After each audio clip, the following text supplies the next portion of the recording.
आज अपना उनका सपना पूरा हो रहा है। थर्ड जनरेशन ने ये सपना पूरा किया। कहते भी हैं कि सोना जितना तपता है उतना उसमें निखार आता है जी। और आज वो दिख भी रहा है। गॉड फादर तो है नहीं, गॉड ही हमारा फादर है। संघर्ष के अलावा कोई रास्ता नहीं है। बहुत ज्यादा संघर्ष होता है। इतनी तारीफें मिली, इतने लोगों ने मुक्त कंठ से सराहना की। जो सारी चीजें सबको दिख रही है कि अरे ये लोग तो कितने लकी है, इनसे भी मिल रहे हैं, उनसे भी मिल रहे हैं, इतने बड़े बड़े लोगों से मिल रहे हैं। आपकी मेहनत काफी सफल हुई है। विंडो टिकट लेके और टॉयलेट्स के बाजू में बैठ के भी हमने सफर किया। जो सफर है ना वो सफर किया है। आप तो उसकी गुरु भी है, माँ भी है, पापा है नहीं। फीमेल होके भी वो स्ट्रगल किया पर हार नहीं मानी।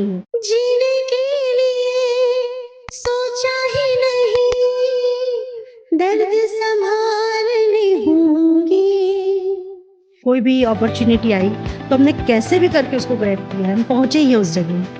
तो शायद इसलिए भी आज ये समय भगवान ने दिया है।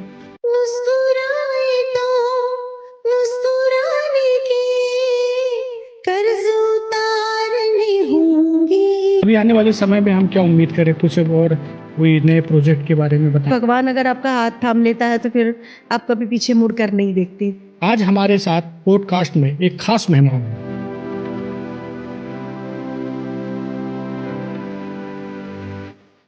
नमस्कार। पिछले वीडियो में हमने आपकी मुलाकात प्लेबैक सिंगर इशिता विश्वकर्मा से कराई थी। आज हमारे साथ पॉडकास्ट में एक खास मेहमान है। हम बात कर रहे हैं इशिता की मॉम श्रीमती तेजल विश्वकर्मा की। वो खुद एक बहुत ही लोकप्रिय गायिका है और पूरा मार्गदर्शन इशिता को उनका मिलता रहा है। एक हाउसवाइफ भी हैं, गुरु भी हैं और बच्चों की केयर भी कर रही हैं और इशिता का कैरियर भी उनके सामने है। तो उनके अनुभव, उनकी संगीत यात्रा के बारे में हम आज जानने की कोशिश करेंगे। तेजल मैम, आपका स्वागत है। जी नमस्कार। इशिता से जब हमने बात की थी तो उसने बताया था कि संगीत मुझे विरासत में मिला, मतलब परिवार में ही माहौल था। आपका नाम लिया, पापा का नाम लिया। हम आपकी बात करेंगे कि आपको संगीत कहाँ से मिला था। मेरा भी संगीत विरासत में ही कह लो। मतलब मेरे जो पापा थे बहुत अच्छा गाते थे। अच्छा। हाँ, प्रोफेशनली नहीं थे इस फील्ड में, बट मेरे पापा बहुत अच्छा गाते थे। पर उनको मतलब एक था, सपना था, उनको एक इच्छा थी कि मेरे बच्चों में से कोई भी गाए, तो वो मेरे अंदर आया। आज अपना उनका सपना पूरा हो रहा है। हाँ। आज इशिता बड़ा नाम कर रही है, बहुत अच्छा कर रही है और आपको भी हमने कई बार सुना, आपको परफॉर्म करते देखा। आप खुद एक बहुत अच्छी सिंगर हैं। तो आपने किस तरह से गाइड किया अपने बच्चों को, खासकर इशिता को? एक्चुअली इशिता का ऐसा है कि वो बहुत गॉड गिफ्टेड चाइल्ड है। उसको हमने मतलब बहुत ज़्यादा उसको कहना चाहिए कि हमने बहुत ज़्यादा उसके पीछे एफर्ट्स नहीं लगाए हैं।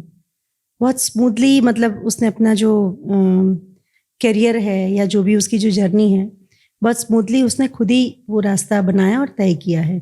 और हमारा ऐसा है कि जैसे मैंने आपको बताया कि मेरे पापा बहुत अच्छा गाते थे, उनकी बहुत इच्छा थी कि मैं अच्छा गाऊं, तो मैंने भी अपने समय में थोड़ा ठीक ठाक गाया।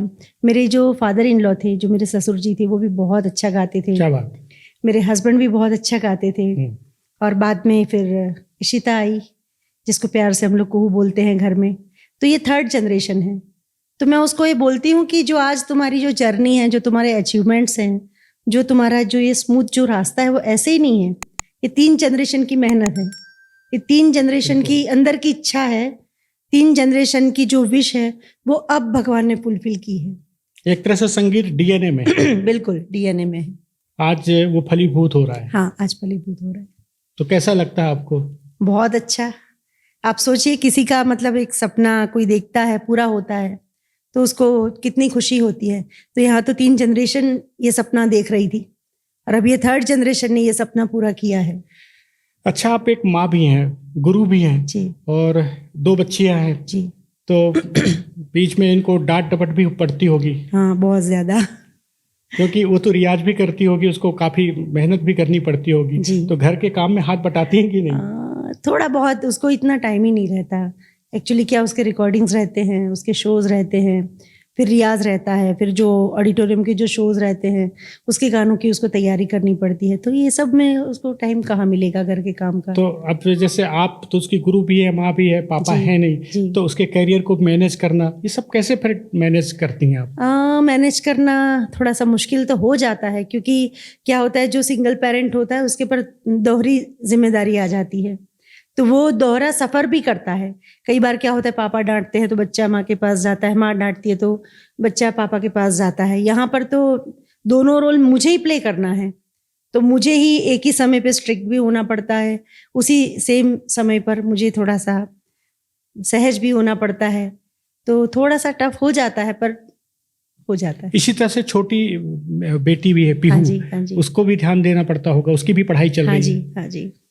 पर एक मामले में मतलब टचवुड मैं बहुत लकी हूँ कि भगवान का आशीर्वाद है कि मुझे अपने दोनों बच्चों को बहुत ज़्यादा देखना नहीं पड़ता, बहुत ज़्यादा फोर्स नहीं करना पड़ता। एक म्यूज़िक में है और एक पढ़ाई में है।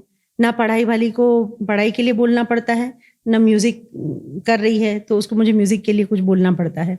दोनों अपने अपने फील्ड को लेके बहुत सिंसियर है, अपने अपने काम को लेके, अपने फ्यूचर को लेके, और बस आगे ही ऐसा बना रहे। तो इशिता के जो चाहती शोज हूँ। होते हैं वो भी आप सब देखती हैं? हाँ जी, मैं तो ये सब देखती हूँ। मैनेज हो जाता है? हाँ, सब मैनेज हो जाता है। तो अभी आने वाले समय में हम क्या उम्मीद करें, कुछ और कोई नए प्रोजेक्ट के बारे में बताएंगे? हाँ बिल्कुल, अभी तो बहुत सारे सपने हैं, बहुत सारी हमारी मेहनत है। एक्चुअली हम लोगों ने बहुत सारा कुछ प्लांट करके रखा है, बहुत सारा कुछ। ये मेहनत आज की नहीं है, जैसे मैं आपको बता रही हूँ, बहुत सारी चीज़ें। मतलब हम लोगों ने कोरोना काल में भी एक दिन भी हम लोग चैन से घर में नहीं बैठे, रिस्क ले लेकर भी हमने रिकॉर्डिंग्स की है, हम स्टूडियोज़ में गए हैं, हमने बहुत कुछ प्लांट करके रखा है। तो अब वो धीरे धीरे ग्रो हो रहा है। अब उसको मतलब वो कहते हैं ना कि जो अच्छा बोया है तो अच्छा काटने का समय आया है। तो भगवान की दया है कि अब शायद वो समय, अब हम देख रहे हैं कि अब अच्छा काटने का समय आया अच्छा, है। आपने एक वीडियो देखा था रियलिटी शो का, जहाँ मुंबई में बड़े बड़े कलाकार थे जी, वहाँ पर, जी। तो आपने इशिता के साथ गाया भी था। हाँ, वो कौन सा गाना था? जब कोई बात बिगड़ जाए। अच्छा, तो आप क्या गुनगुना सकती हैं उसका अंतरा ही सही? बिल्कुल। दिल को मेरे हुआ यकीन, हम पहले भी मिले कहीं, सिलसिला ये सदियों का, कोई आज की बात नहीं। जब कोई बात बिगड़ जाए, जब कोई मुश्किल पड़ जाए, तुम देना साथ मेरा वो हमनवाज। बहुत खूब। इसके पहले आप लंबे समय से गाती रही हैं, इस संगीत में कई परफॉर्म किया आपने, तो आपके पसंद का कोई एक और गीत जो आप गुनगुनाना चाहती हूँ यहाँ पर? जी, पसंद के तो एक आर्टिस्ट के लिए तो सच में बहुत डिफिकल्ट क्वेश्चन होता है कि आपका कोई पसंदीदा गाना। बहुत सारे गाने हैं जो बहुत करीब रहते हैं। एक गाना है जो मतलब मैं और इशिता हम लोग ड्यूएट हर शो में परफॉर्म करते हैं, तो वो मैं सुनाना बिल्कुल। चाहती हूँ।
इसके साथ ही साथ जैसे कि इशिता ने जो परफॉर्म किया, इतनी तारीफें मिली, इतने लोगों ने मुक्त कंठ से सराहना की, तो आपको माँ है तो गर्व तो होता ही होगा। कौन सा वो क्षण था जब आपको काफी गर्व हुआ अपनी बेटी पर? ये भी बहुत डिफिकल्ट क्वेश्चन है मेरे लिए। मतलब मेरे लिए तो वो हर पल हर क्षण सच में इतना ही गौरवशाली रहा है, चाहे उसने बहुत छोटी उम्र में कोई छोटा सा कंपटीशन जीता हो, चाहे थोड़े बड़े होने में और बड़ा कंपटीशन जीता हो, चाहे थोड़ा और अच्छे और बड़े स्तर पर जाकर सारेगामापा जीता हो, चाहे इंडियाज़ गॉट टैलेंट जीता हो। मेरे लिए तो हर एक क्षण उतना ही वैल्यूएबल रहा है, क्योंकि हमने कभी भी कोई कंपटीशन में ये सोच के एफर्ट्स नहीं डाले हैं कि इसमें बिल्कुल विनर घोषित होना है, कि उसमें बिल्कुल ये, हाँ इच्छा तो रही है, इच्छा तो सबकी रहती है, हमारी भी इच्छा रही है कि हाँ ये कंपटीशन विन करे या इसमें ये वो, पर हम लोगों ने छोटे स्तर से लेके हर स्तर के कंपटीशन में एफर्ट्स उतने ही डाले हैं जितना एक विनिंग कंपटीशन में डाले जाते हैं। तो मेरे लिए हर वो पल, हर वो कंपटीशन और हर वो सिंगिंग, जो भी मतलब वो स्टेज पर जो भी वो परफॉर्म करती हैं, तो वो सारे पल मेरे लिए बहुत अमूल्य है। बड़ी बड़ी हस्तियों से भी आपकी मुलाकात हुई, प्यारे लाल जी, हाँ जी, अनूप जलोटा जी और मनोज मुंतशिर जी, और भी ना जाने कितने जी। तो उनका क्या रिएक्शन रहता था माँ बेटी की जोड़ी को देखकर? बहुत अच्छा रिएक्शन। ये भी बहुत इंटरेस्टिंग चीज़ है कि आप सोचिए, मतलब हम आज से 3-4 साल पहले जब उसने इंडियाज़ गॉट टैलेंट जीता, और उसके ठीक बाद हम 2022 के मई जून में हम शिफ्ट हो गए मुंबई, तब से मुंबई में है। तो कोई गॉड फादर तो है नहीं, तो हमको ऐसा लगता है कि हमारा गॉड ही हमारा फादर है।